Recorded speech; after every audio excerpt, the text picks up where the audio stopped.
Okay, Tory, we are now going. And the question most people ask me is, how did one Tory Peterson go to Mount Union in Ohio? So many people are asking you that question. Plenty calls. Oh my gosh. So I went to Mount Union because my dad went to Mount Union. And I originally wanted to visit, well, I really wanted to go to Duke University. But our good friend Stan Lundeen, he couldn't make it happen for me, which is a story for later. But yeah, so I wanted to go to Wittenberg. My dad said, before you go to Wittenberg, we should go look at Mount Union. And I loved it there. And your dad, by the way, is Bruce Peterson. That's true. And Bruce Peterson and I played baseball together. That is also true. And he played baseball at Mount Union and avoided the draft. Perfect. That was why he went to Mount Union. So what else happened at Mount Union? So I met my husband. I assume that's the that's the right answer. A lot of other fun stuff too, but You don't yeah. have, definitely not asking that. No, I was looking at. So yeah, I met Adam, and he played football at Mount Union. As most people know Mount Union for football, I always remind them that they also have academic programs, and some of us attend class. I went to Allegheny College, and Allegheny College's only football claim to fame is not because of me playing there, but later on, they subsequently beat Mount Union once Correct. for their national championship, which broke a string of like 500 national championships in a row for Mount Union. That is true, but I don't think Allegheny has returned to that level of winning since. That's an editorial comment. That's not an answer to my question. We're not supposed to be in an adversarial, combative relationship in the interview. I don't know. So then you graduate, and then what happens to Tory Irgang? So I came back to this community. I'd like to say I did it on purpose, and I really wanted to stay here and had the dream of running the community foundation, but it was just one thing happened, it led to another, and suddenly I've been back here now for 23 years. Yeah, Never having imagined that I would do this. Well, you hide it well, but along the way, you worked at something called Healthier New York as a program coordinator. And then you worked for Chautauqua County government. Yes, for 1.25 years. I have 1.25 years of government service. And then Chautauqua County Health Program Manager. And then the United Way came up. I did. And you were there for some time. Yeah, I was almost 7 years at the United Way. And when they hired me to work, I was talking about this with someone recently. When they hired me to be the executive director, I followed Mike Moots, highly regarded, had run the place so well for 21 years. And I remember going in every day and thinking to myself, just don't mess it up. And then I followed another highly regarded, well-known executive director at the Community Foundation, Randy Sweeney, who was there 21 years. And I also went in every day. I still go in most days and say, just don't mess it up. How you doing? I mean, I think like batting 500. So, 50-50. Some days I mess it up, some days I make it better, and hopefully it all balances out. By the way, I must publicly point out for the camera that you did such a spectacular baseball-related mistress of ceremonies for the Russ Dietrich Show. I would tell you that baseball is so I was raised in a baseball house, but as an adult, I spend very little time watching baseball or talking about it. So that really challenged all of my baseball knowledge to make all those metaphors and expressions come through. So thank you. Well, it came out well, and it's on YouTube, and it's gone viral, so congratulations. I love it. Well, and I mean, Russ is an easy person to recognize and to appreciate because he's done so much for the community, and he is very unsuspecting and wouldn't want recognition. So it was really special to do that.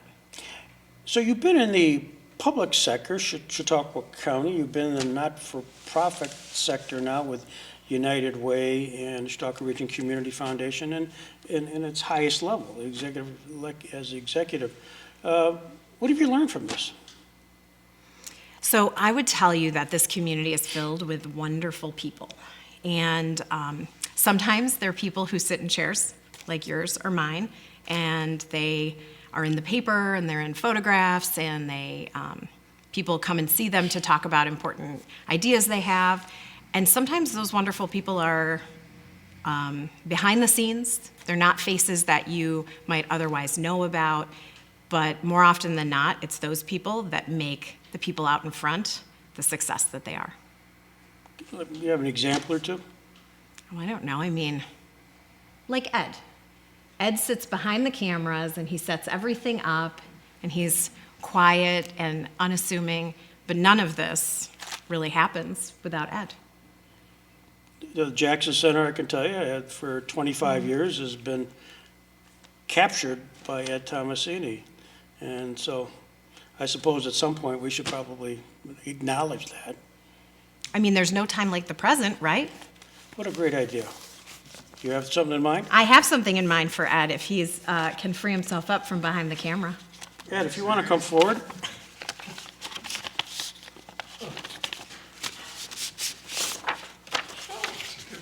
And this is not just because I'll do anything to avoid being on camera. So Ed, you probably know this, that Greg sometimes gets, he can get an accomplice, and he can take on a project or a task and really work hard at that. And I feel like in Greg and Tory, you have found two people who will not stop once they have an idea. And so we've been working on an idea to thank you for everything that you do in the community.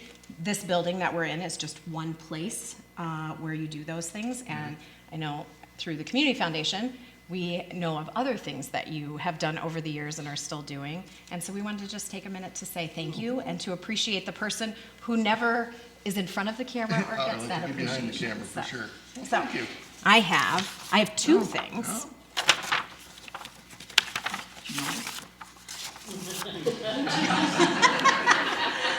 So I have a certificate from the Community Foundation, which of course is nice for you, about our gratitude and appreciation for everything. Also, as we have kind of a heritage of doing, going back to Miles Lasser actually was one of the Community Foundation founders, and he chaired a committee wanting to recognize volunteers for important work that they were doing and thanking them and then encouraging them to continue on with that work.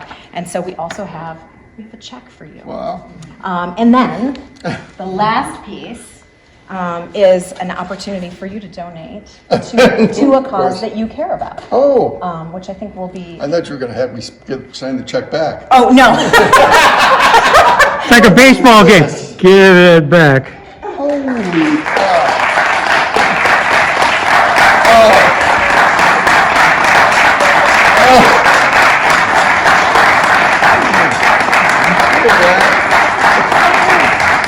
Oh, goodness. This is crazy. Thanks, Sam. Man, I had...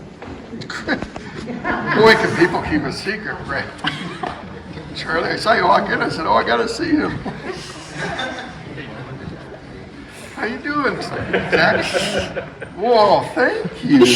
Oh, Niall, you're so nice. Hey, did you know about... No, they just were walking down the street. This is crazy. They just keep coming. Oh, I know. Oh, jeepers. Oh, thank you. I am overwhelmed. Thanks for everything you do for everyone. You're great. Hey, Jason. Thanks, Jason. Yeah, this is my guy. Uh-huh. Thanks.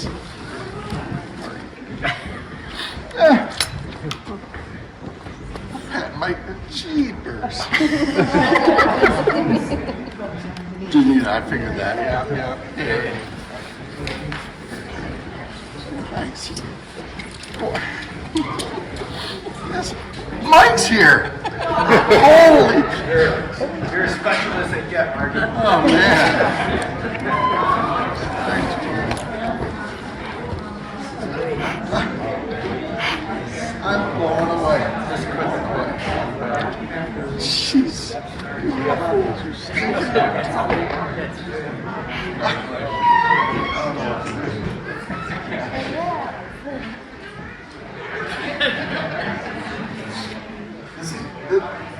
Grant, our first grandson. 1-year-old.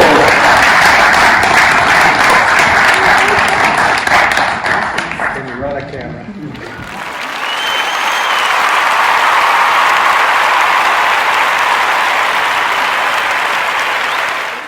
This is a tribute to Ed Tomassini from Janita Byers. Janita is in Germany and Austria, and she asked me to present this to Ed.